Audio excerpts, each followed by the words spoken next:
BEd first year के अंतर्गत आज का हमारा सब्जेक्ट है पेडागोजी ऑफ फिजिक्स, यानी कि भौतिक विज्ञान शिक्षण। उसमें आज का हमारा टॉपिक है गति, जो कि आपके कंटेंट से रिलेटेड है। ठीक है, तो आज हम पढ़ेंगे कि गति किसे कहते हैं तथा गति कितने प्रकार की होती है। देखिए, आपने 10th क्लास, 11th क्लास या फिर हम कह सकते हैं कि 8th क्लास में भी पढ़ा होगा कि गति किसे कहा जाता है। उसमें आपने पढ़ा होगा कि गति वह होती है जब किसी वस्तु की स्थिति में समय के साथ परिवर्तन होता है तो क्या हो जाता है, उस वस्तु की वह क्या कहलाती है, गति कहलाती है, यानी कि मोशन। ठीक है, तो आज हम पढ़ेंगे कि गति क्या है, गति किसे कहते हैं तथा गति के प्रकार कौन कौन से हैं, गति के समीकरण कौन से होते हैं, इन सब के बारे में जानकारी लेंगे। देखिए, आपका जो कह सकते हो अभी जो टॉपिक हमने लिया है यह आप लोगों का कंटेंट है। ठीक है, इससे रिलेटेड आज हम लोग शिक्षण करेंगे। तो सबसे पहले हमें पता होना चाहिए कि गति किसे कहते हैं। गति, देखिए गति, जैसे कि मैंने कोई वस्तु यहाँ पर रखी, अब इस वस्तु या फिर कोई लड़का यहाँ पे खड़ा है। ठीक है, यहाँ पे एक लड़का है, वो खड़ा है। ठीक है, उसको जाना है यहाँ पर इस पेड़ के पास में। ठीक है, अब वो लड़का जब चलते हुए इसके पास में पहुंचेगा तो यहाँ से इसकी जो स्थिति थी वो क्या हुई, यहाँ पे आ गई, यानी कि समय के साथ में इसकी स्थिति में क्या हुआ, परिवर्तन हुआ। पहले ये लड़का यहाँ खड़ा था, हम देखते हैं कि 5 मिनट बाद में यह लड़का कहाँ, यहाँ पे हमें दिखता है। तो यह इसकी क्या कहलाई, मोशन, यानी कि गति। अर्थात हम कह सकते हैं यदि किसी वस्तु की स्थिति में, कोई वस्तु या फिर कोई प्राणी है, उसकी स्थिति में समय के साथ में परिवर्तन होता है तो वह उसकी अवस्था क्या कहलाती है, गति कहलाती है। तो यह है हमारी परिभाषा। तो परिभाषा देखिए, किसी वस्तु की स्थिति में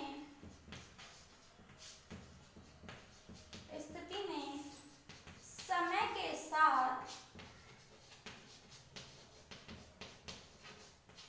के साथ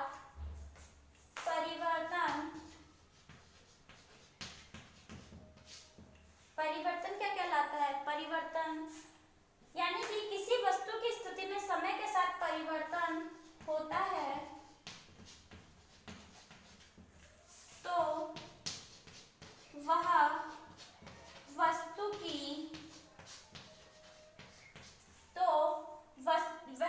की गति कहलाती है,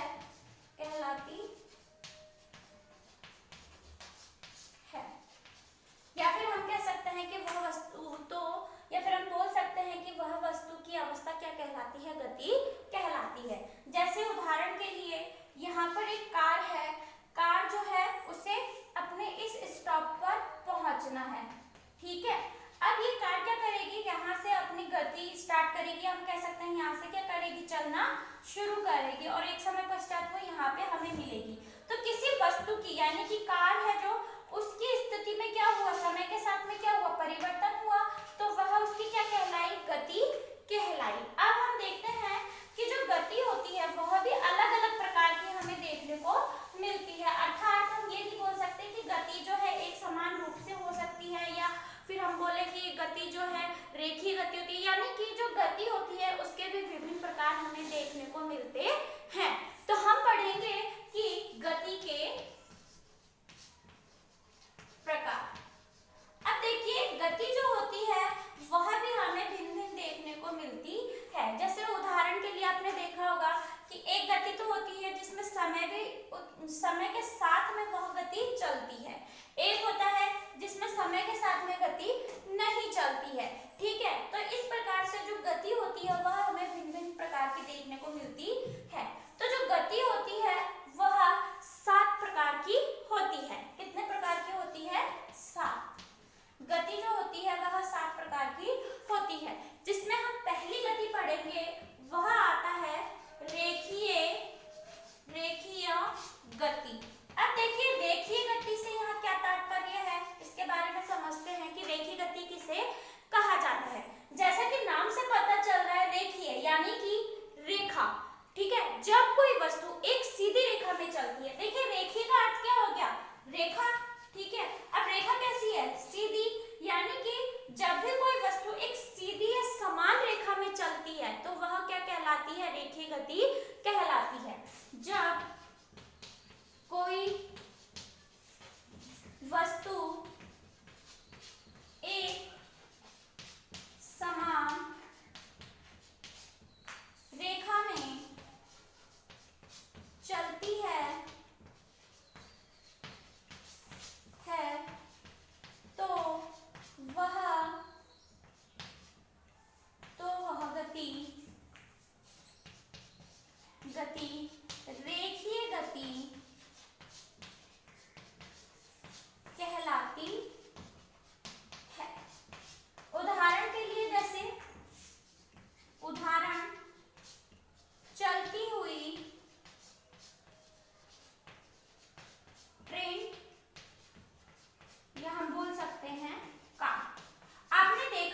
गति कहलाती है।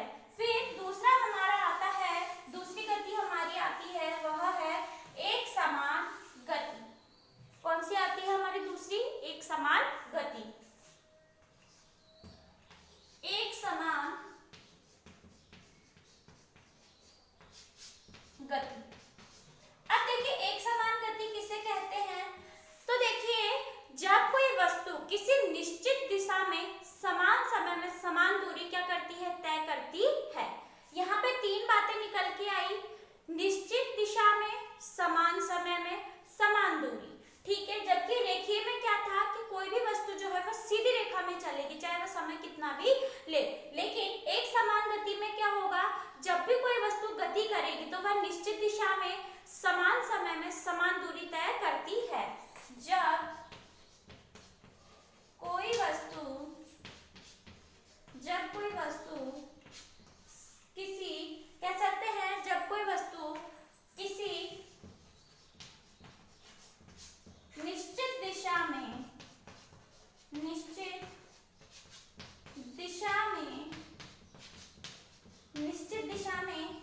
समान समय में समान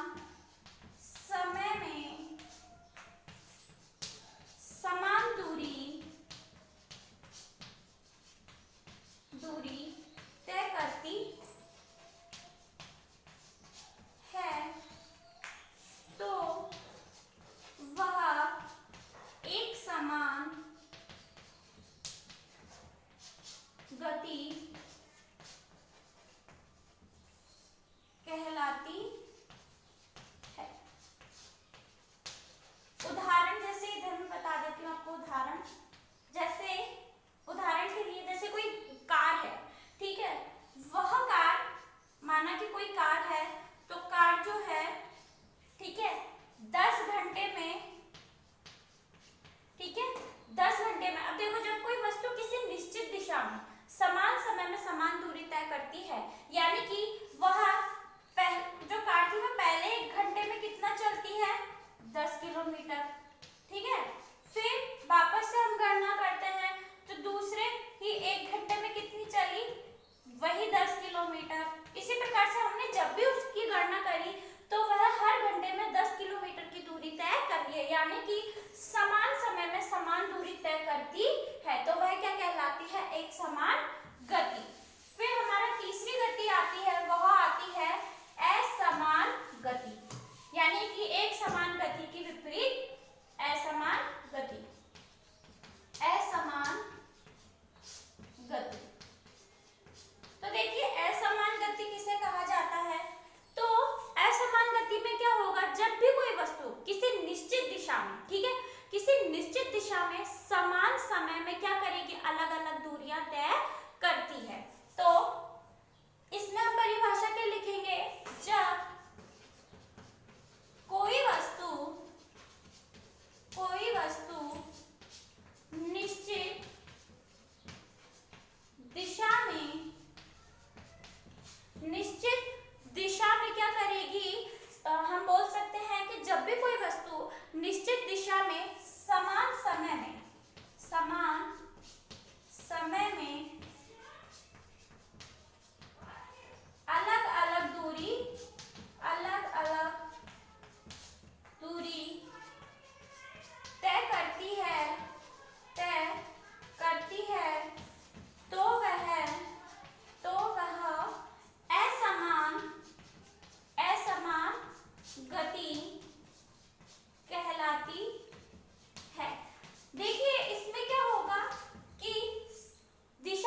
गति किसे कहते हैं तथा गति के प्रकार कितने हैं। तो आज हमने 4 प्रकार पढ़े गति के। आगे के प्रकार जो है हम हमारी अगली कक्षा में पढ़ेंगे। तो आज का आपका जो होमवर्क है वह है होमवर्क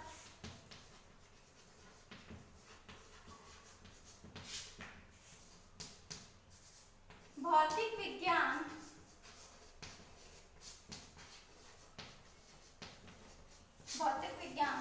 शिक्षण में गति से क्या तात्पर्य है तथा यह कितने प्रकार की होती है। आपको बताना है कि गति किसे कहा जाता है तथा ये कितने प्रकार की होती है। इसी के साथ मैं कहना चाहूंगी कोरोना जैसी महामारी में आप लोग अपने घरों में बने रहें। अगर किसी जरूरी कार्य के लिए आप घर से बाहर निकल जाए मुंह पे मास्क लगाएं, हाथों को सैनिटाइज करें, अपना ध्यान रखें।